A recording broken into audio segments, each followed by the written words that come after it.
आज के वीडियो में दोस्तों हम लोग सीखेंगे बैलेंस शीट को कैसे पढ़ा जाए और ये क्या होता है। नमस्कार दोस्तों, मेरा नाम है डॉक्टर कन्हैया चौधरी और मैं आपका स्वागत करता हूं आपके ही यूट्यूब चैनल निफ्टी डॉक्टर में। दोस्तों नो इधर उधर की बात, सीधे पैसे की बात। आइए शुरू करते हैं पैसालॉजी। दोस्तों बैलेंस शीट क्या है, जैसे कि मैंने आपको पहले बताया वीडियो में कि तीन इंपॉर्टेंट एस्पेक्ट्स हैं फाइनेंशियल स्टेटमेंट के। पहला P&L और दूसरा जो है बैलेंस शीट और तीसरा कैश फ्लो।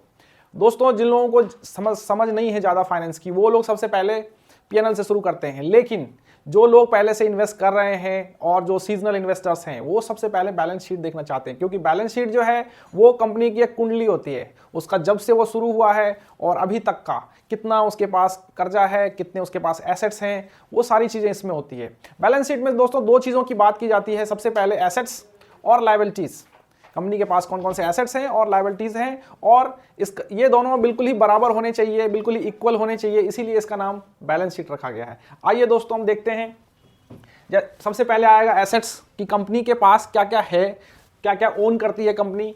तो सबसे पहले जैसे उसमें फिक्स एसेट्स आता है। फिक्स एसेट्स में दोस्तों कंपनी के पास लैंड्स है या उसकी मशीनरीज हैं, हैवी मशीनरीज हैं, ये सब आपको फिक्स एसेट में जो है गिना जाएगा। दूसरा है दोस्तों करंट एसेट्स। करंट एसेट्स में क्या होते हैं कि जैसे कंपनी के पास जो बना हुआ माल है, इन्वेंट्री है, ये सब आपको करंट एसेट में गिने जाते हैं। तीसरा आता है दोस्तों फाइनेंशियल एसेट्स। कंपनी क्या करती है, कंपनी दूसरी कंपनीज में भी जो है उनकी कंपनीज के इक्विटीज या बॉन्ड्स इस तरह के इन्वेस्टमेंट्स करके रखती है, वो सब जो है फाइनेंशियल एसेट्स में आते हैं। चौथा है दोस्तों इंटेंजिबल एसेट्स। ऐसे एसेट्स जो आप जिसको छू नहीं सकते उसको हम लोग इंटेंजिबल एसेट्स बोलते हैं। मोर स्पेशली जैसे फार्मा कंपनीज हैं, इनके पास पेटेंट्स होते हैं जिसको कि वो एक फाइनेंशियल एसेट में ही आएगा, वो भी एसेट की कैटेगरी में आएगा। तो पेटेंट्स है या कॉपीराइट्स है, ये सब चीजें जो है आपके इंटेंजिबल एसेट्स में आते हैं। अब हम लोग बात करेंगे लायबिलिटीज की। लायबिलिटीज मतलब क्या ओ कर रखा है कंपनी ने, कंपनी को कौन कौन सा कर्जा है कंपनी को, और या दूसरे लोगों को क्या क्या देना है। तो इसमें सबसे पहला आता है करंट लायबिलिटीज। करंट लायबिलिटीज में क्या होता है दोस्तों, जो एक साल के अंदर कंपनी को दूसरे सप्लायर्स को या उन दूसरे कंपनीज को देना है, वो उसके करंट लायबिलिटीज में आएगा। लायबिलिटीज को हम लोग देखते हैं दोस्तों। लायबिलिटीज में क्या होता है कि कंपनी ने क्या क्या ओ कर रखा है दूसरी कंपनीज के लिए। तो जैसे कि अपने सप्लायर्स का या अपने क्रेडिटर्स का क्या क्या ओ कर रखा है। तो इसमें सबसे पहला आता है दोस्तों करंट लायबिलिटीज। करंट लायबिलिटीज में क्या होता है कि आपने एक साल के अंदर जो कंपनी ने दूसरों को पे करना है, चाहे वो अनपेड बिल्स हो, चाहे वो शॉर्ट टर्म डेब्ट्स हो, तो वो जो कुछ भी पे करना है वो करंट लायबिलिटीज में आएगा। दूसरा है long term debts. Long term debts क्या है कि जो कंपनी ने मान लीजिए बड़े लोन ले रखे हैं, बड़े फाइनेंसेस करवा रखे हैं अपने बिजनेस को स्टार्ट करने के लिए, रन करने के लिए या न्यू प्रोजेक्ट्स एक्वायर करने के लिए, वो सब जो है आपको लॉन्ग टर्म डेब्ट्स में दिखेंगे। तीसरा है दोस्तों अदर लायबिलिटीज। अदर लायबिलिटीज में होते हैं ऐसे जैसे कुछ अनपेड बिल्स हैं, ये सब चीजें जो है आपको अदर लायबिलिटीज में दिखेगी। और चौथा है दोस्तों इक्विटी।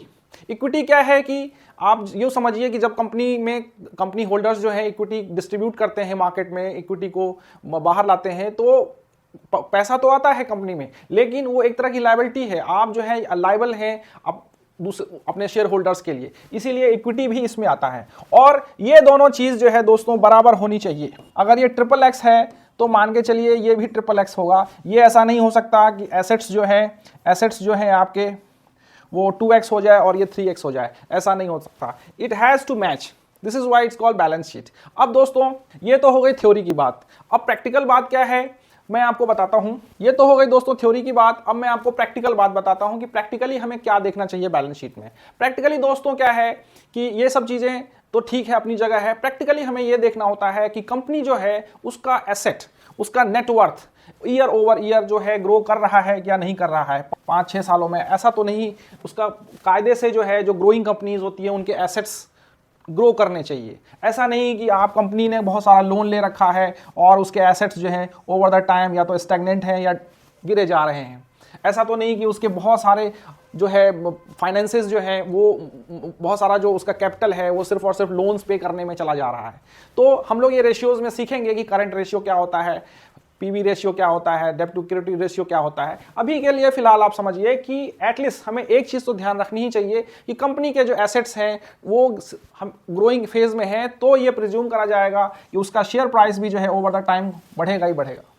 तो this is one of the main factor दोस्तों। अब हम लोग क्या करेंगे, एक कंपनी को एग्जाम करके देखते हैं कि उसमें क्या दिखता है। एक प्रैक्टिकली हम लोग एग्जांपल देखते हैं। हम लोग दोस्तों फिर से अपना सेम एग्जांपल लेके चल रहे हैं अडानी इंटरप्राइज का, और हम लोग इसका बैलेंस शीट देखने की कोशिश करते हैं कि इसके बैलेंस शीट में क्या दिख रहा है।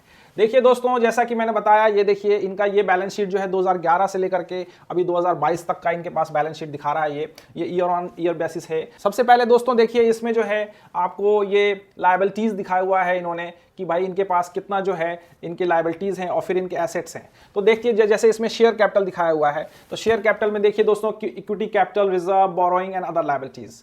तो इसमें ये देखिए कि इनके शेयर कैपिटल जो है बिल्कुल कांस्टेंट दिखा रहा है अभी तक, एक 110 करोड़ से लेके 114 करोड़ दिखा रहा है। इक्विटी कैपिटल दोस्तों वो भी देखिए एकदम सेम सा दिखा रहा है। रिजर्व जो देखिए दोस्तों इनका रिजर्व बढ़ रहा है या घट रहा है, तो रिजर्व ओवर द टाइम देखें अगर आप तो ये भी बढ़ रहा है। बोरोइंग्स जो कि पूरे बात हो रही है आज जिन चीज़ों की कि भाई कंपनी ज़्यादा लोन तो नहीं ले रही है, तो बोरोइंग देखिए इनकी जो है ऑलमोस्ट कांस्टेंट ही दिख रही है मुझे। लायबिलिटीज़ क्या है दोस्तों, लायबिलिटीज़ इनकी बढ़ती जा रही है, ये चीज़ एक दो गौर करने वाली है। और टोटल लायबिलिटी अगर कंपनी का देखो आप तो 123 करोड़ है, जो कि बढ़ता जा रहा है। यहां से आप देखना शुरू करो, 63,000 करोड़, 106,000 करोड़, 111, 118, 130, यहां बीच में कम हुआ था और फिर जाके बढ़ गया। तो पिछले 5 सालों का अगर हम देखें तो इनकी लायबिलिटीज जो है कंसिडरेबली बढ़ती जा रही है। और फिर इनके एसेट्स देखें, अगर एसेट्स में क्या हुआ है, एसेट्स इनके कैसे बढ़े हैं या नहीं बढ़े हैं, तो फिक्स एसेट में देखिए, फिक्स एसेट्स में इनके इन्वेस्टमेंट्स हैं, और अदर एसेट्स में देखिए, अदर एसेट टोटल अगर बात करें दोस्तों तो इनके जो है एसेट्स भी ओवर द टाइम बढ़ते जा रहे हैं। तो एक चीज़ जो मैं आपको दोस्तों दिखाना चाह रहा था कि ये देखिए जैसे इनका टोटल जो है इनका लायबिलिटी 123,000 करोड़ है और इनके एसेट्स भी जो है 123,000 करोड़ है। तो ये हमेशा बराबर होना चाहिए आपका जो है बैलेंस शीट में। तो ये था दोस्तों, हम लोगों ने आज बैलेंस शीट का देखा है। अगली बार अगले वीडियोज़ में मैं आपको कल बताऊँगा कि कैश फ्लो को कैसे चेक करते हैं।